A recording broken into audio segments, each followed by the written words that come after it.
ये सोचकर कि एक महिला इसे सशक्तिकरण मान सकती है, ना कि बाल शोषण, सच में मेरी तबीयत खराब हो जाती है। इन उदारवादी महिलाओं के साथ कुछ तो बहुत गलत है, जिनका दिमाग फिर गया है। मेरा मतलब है, इस बच्चे को देखो, ये शोषण है।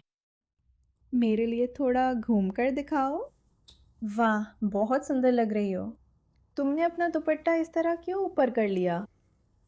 वो दुपट्टा पहन ही क्यों रही है? देखो, वो कितनी खुश है। हाँ, क्या मैं देख सकती हूँ? क्या मैं देख सकती हूँ? एक सेकंड रुको। मेरा मतलब है, ये मासूम और भोली बच्ची ऐसे पूछ रही है, क्या मैं देख सकती हूँ? क्या मैं देख सकती हूँ? चिंता मत करो, बस कुछ ही साल बचे हैं, जब तक तुम्हारी खूबसूरत आंखें सबको दिख सकती हैं और तुम्हारे पैर भी सबके सामने आ सकते हैं, क्योंकि तुम्हारी मम्मी को न जाने क्यों अपनी उदारवादी सनक में लगता है कि वो जो कर रही हैं वही सशक्तिकरण है। इस बच्ची का चेहरा ढक दिया गया है, शायद स्कूल भी शुरू नहीं किया होगा।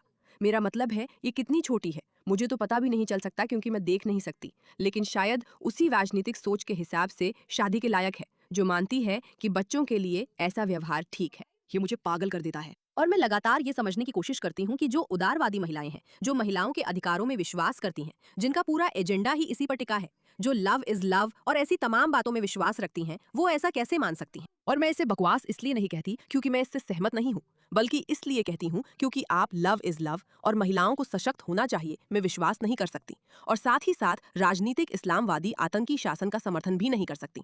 आप ऐसा कर ही नहीं सकती। और ये उन पहली वीडियो में से एक है जिसे मैंने देखा है, जो सच में बहुत अच्छे से समझाती है कि ये सब कैसे होता है। महिलाएं इतनी मूर्ख कैसे हो सकती हैं कि वे अपने बच्चों के सुंदर चेहरे ढककर उनका शोषण करने को तैयार हो जाती हैं, सिर्फ इसलिए क्योंकि वो खुश है। मैं बार बार सोचती हूँ कि वामपंथी उस विचारधारा की रक्षा करने को लेकर इतने जुनूनी क्यों हैं, जो सबसे पहले उन्हीं को सजाए मौत देगी। डेमोक्रेट्स ने दशकों तक महिलाओं के अधिकारों जैसी चीजों के लिए संघर्ष किया है, फिर भी वे उन देशों का बचाव करते हैं जहां महिलाओं को स्कूल जाने से रोका जाता है, जहां ऑनर किलिंग होती है और जहां पत्नियों की कोई सुरक्षा नहीं होती, और जहां बच्चों को सिर से पांव तक किसी खूबसूरत धार्मिक विचारधारा के नाम पर ढक दिया जाता है, या दुर्व्यवहार से कोई कानूनी सुरक्षा नहीं होती। वे हर परेड में प्राइड झंडा लहराते हैं, फिर भी वे उन देशों का बचाव करते हैं जहां समलैंगिकता की सजा मौत है। वैसे ये सिर्फ समलैंगिकता की सजा मौत से कहीं ज्यादा है, और ये सिर्फ बच्चों के साथ दुर्व्यवहार से भी कहीं ज्यादा है। मेरा मतलब है, अगर आप नेतृत्व को देखें, असल नेतृत्व, उनकी सबसे बड़ी शख्सियत, उनके पैगंबर मोहम्मद, और आप सच में देखें कि उन्होंने बच्चों के साथ कैसा व्यवहार किया। मेरा मतलब है, इसकी जो बातें हैं, मैं नहीं, मुझे नहीं लगता कि हम इस बारे में काफी बात करते हैं। बस बस एक सेकंड के लिए इसे देखिए, ये अभी भी मेरे दिमाग में नहीं समाता। मोहम्मद अपनी पत्नी सफिया बिन्त हुयैस से खैबर की लड़ाई में उनके गांव का नरसंहार करने के बाद मिले थे। हाँ, ये बहुत रोमांटिक है। क्या? उसने उसके पति और पिता दोनों को मार डाला और फिर उसे दो विकल्प दिए, या तो यौन दासी बनो या इस्लाम कबूल करो और उससे शादी करो। उसने उससे शादी कर ली। उसके पिता और पति की हत्या के बाद मोहम्मद ने उसके साथ संबंध बनाने के लिए कितना समय इंतजार किया? 30 दिन, 7 हफ्ते, 3 दिन, अगले दिन। मुझे लगता है अब मेरी बारी है। मैं कहूंगा अगले दिन। मैं भी कहूंगा अगले दिन। अब 3 दिन बाद हो गए हैं, ठीक है? क्या जेंटलमैन है? क्या जेंटलमैन है? एक जेंटलमैन के रूप में मोहम्मद ने आयशा से शादी करने से पहले, जो उस समय 6 साल की थी, उन्होंने दावा किया था कि उन्हें उनकी शादी के बारे में एक दिव्य संकेत मिला था। वो संकेत क्या था? एक फरिश्ते के दो एक जैसे सपने, जिसमें वो आयशा को रेशमी चादर में लपेटकर उनके पास लाता है। जब उन्होंने पहली बार आयशा को देखा तो उन्होंने स्वर्ग दूतों की एक दिव्य मंडली को गाते हुए सुना। जब आयशा ने उन्हें पानी पिलाया तो वे मदहोश हो गए, और फिर इस खार की घाटी में एक फरिश्ता उनके पास आया और उनसे कहा, मुझे लगता है कि मैं पहले जाऊंगा क्योंकि आप एक पुरुष हैं। मैं कहूंगा कि जवाब डी, इसकार की घाटी था। मैं भी डी के साथ जाऊंगी। कौन? ए, उसके दो एक जैसे सपने थे। एक फरिश्ता उसे उनके पास लेकर आ रहा था। जो भी हो, इसका मकसद भी वही है। मतलब आपके पास सचमुच एक आदमी है जो सबसे पहले वो इस औरत से शादी करता है, उसके पिता और पति को मारने के बाद, और फिर 3 दिन बाद उसके साथ सोता है, और फिर उसके पास एक 6 साल की बच्ची है जिससे वो शादी करने का फैसला करता है, अपने धार्मिक विश्वासों या सपनों या जो भी वजह हो उसके कारण। एक 6 साल की बच्ची। इसलिए इस व्यवहार की नकल की जाती है क्योंकि उसने जो कुछ भी किया वो सुंदर और अद्भुत था। इस बात का कोई मतलब नहीं कि उसने उस औरत के पति और पिता की हत्या कर दी थी। और यही विचारधारा है जिसे उदारवादी महिलाएं सुंदर, अद्भुत, समर्पित कहकर बढ़ावा दे रही हैं। मतलब सच में ये सच में लगातार मुझे हैरान कर देता है। तो फिर प्रगतिशील वामपंथी और ये इस्लामवादी वास्तव में किस बात में? अच्छा क्योंकि सवाल ऊपर है। से देखने पर वे सचमुच किसी भी बात पर सहमत नहीं होते, सिवाय एक चीज के। उनका दुश्मन एक ही है, और वो दुश्मन है पश्चिम। और बात यह है कि जब तक पश्चिम मौजूद है तब तक वे दोनों वो नहीं बना सकते जो वे चाहते हैं। तो वे पहले उसे गिराने के लिए एक तरह से मिलकर काम कर रहे हैं और बाकी सब बाद में देखेंगे। मार्क्सवादी सोचता है कि वो इस्लामवादी का इस्तेमाल कठिन काम करवाने के लिए कर रहा है। उपयोगी मूर्ख उन्हें जिता देते हैं, मंच देते हैं, उनका बचाव करते हैं और हर अत्याचार को प्रतिरोध के रूप में पेश करते हैं। फिर से, सिर्फ इसलिए कि आपका एक साझा दुश्मन है, इसका मतलब ये नहीं है कि आपका दुश्मन उन सभी चीजों के खिलाफ जाता है जिन पर आप विश्वास करते हैं, तो वो किसी भी तरह से सही ठहराया जा सकता है।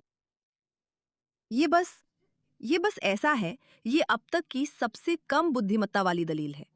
ये इसलिए समझ में आता है क्योंकि पागल लेफ्ट और पागल राइट के सभी लोग कम बुद्धिमत्ता वाले होते हैं, क्योंकि जो लोग खुद सोच सकते हैं वे कभी भी इस पर विश्वास नहीं करेंगे। लेकिन सिर्फ ये सोच लेना कि आप समलैंगिक अधिकारों और महिलाओं के अधिकारों के रक्षक हैं वगैरह वगैरह, और फिर भी इन लोगों का समर्थन करते हैं सिर्फ इसलिए क्योंकि आप पश्चिम से नफरत करते हैं। वैसे भी वही लोग आपके मूल्यों को सबसे ज्यादा आगे बढ़ाने और बचाने वाले रहे हैं, जैसे महिलाओं की रक्षा करना, समलैंगिक अधिकारों की रक्षा करना वगैरह।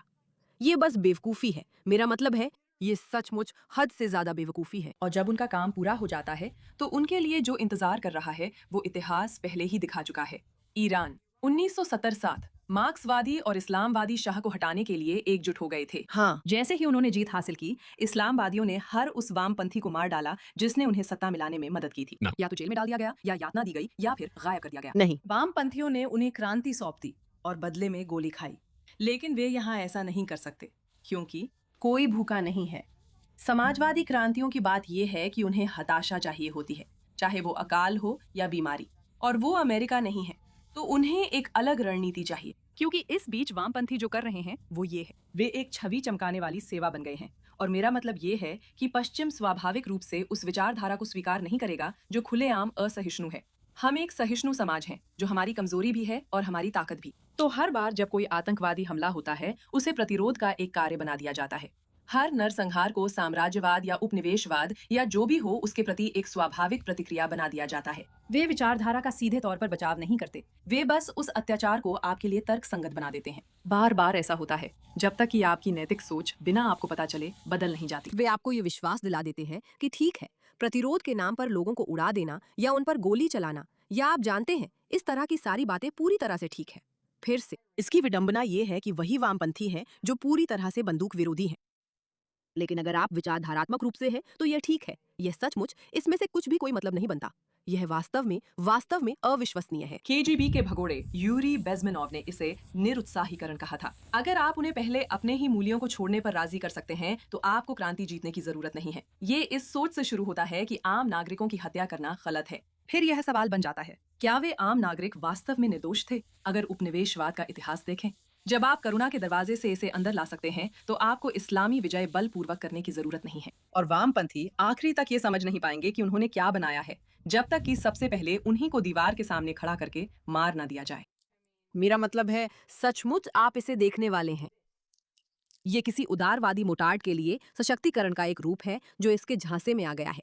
ये वाकई घिनौना है। आप जानते हैं, जो हमने अभी देखा वो बिल्कुल सच है। हम सभी इस कहानी का अंत जानते हैं। हम सभी जानते हैं कि मुसलमान बस वामपंथियों का इस्तेमाल कर रहे हैं, और एक बार जब उन्हें जो चाहिए मिल जाएगा, जब उन्हें राजनीतिक शक्ति मिल जाएगी, वे वामपंथियों को बाहर फेंक देंगे। और हम सभी जानते हैं कि आगे क्या होने वाला है। मैं इसे जोर से नहीं कहूंगा, लेकिन बात यह है कि बहुत सारे मुसलमान इस योजना को खुलेआम कहते हैं। वे कहते हैं कि वे वामपंथियों का इस्तेमाल कर रहे हैं, लेकिन वामपंथी किसी वजह से इसे देख नहीं पाते। यहाँ उनमें से एक है। वे इसे कह रहे हैं और वामपंथी अपने बच्चों की बलि इस वेदी पर चढ़ा रहे हैं। यही बात इसमें सबसे पागलपन भरी है।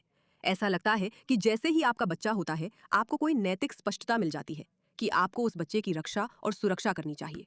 लेकिन नहीं नहीं नहीं नहीं नहीं। अमेरिका में एक राजनीतिक वामपंथ है।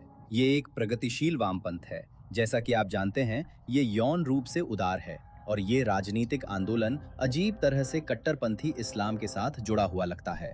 क्या आप इसे समझा सकते हैं? जब मैं एक कट्टरपंथी इस्लामी कट्टरपंथी था तो मैं सिर्फ वामपंथ को ही वोट देता था। ऐसा क्यों है? मैं उन्हें बहुत बेवकूफ समझता था। मैं रूढ़िवादियों से डरता था क्योंकि उनके पास सिद्धांत होते हैं, उन्हें ब्रेन वॉश नहीं किया जा सकता। लेकिन वामपंथियों के पास ना तो कोई मूल्य है और ना ही कोई सिद्धांत, ये मैं जानता हूँ। मैं आपको चुनौती देता हूँ कि आप एक भी इस्लामिक कट्टरपंथी ढूंढ लें जो डोनाल्ड ट्रंप को वोट देता हो। कभी नहीं करेंगे। वे अपना वोट वामपंथियों को देते हैं जो प्राइड परेड में घूमना चाहते हैं और इस्लामिक कट्टरपंथी समलैंगिकों, होमोसेक्सुअल्स और ट्रांसजेंडर्स के खिलाफ है। लेकिन वे चाहते हैं कि वामपंथी लोग उन्हीं चीजों में व्यस्त रहें।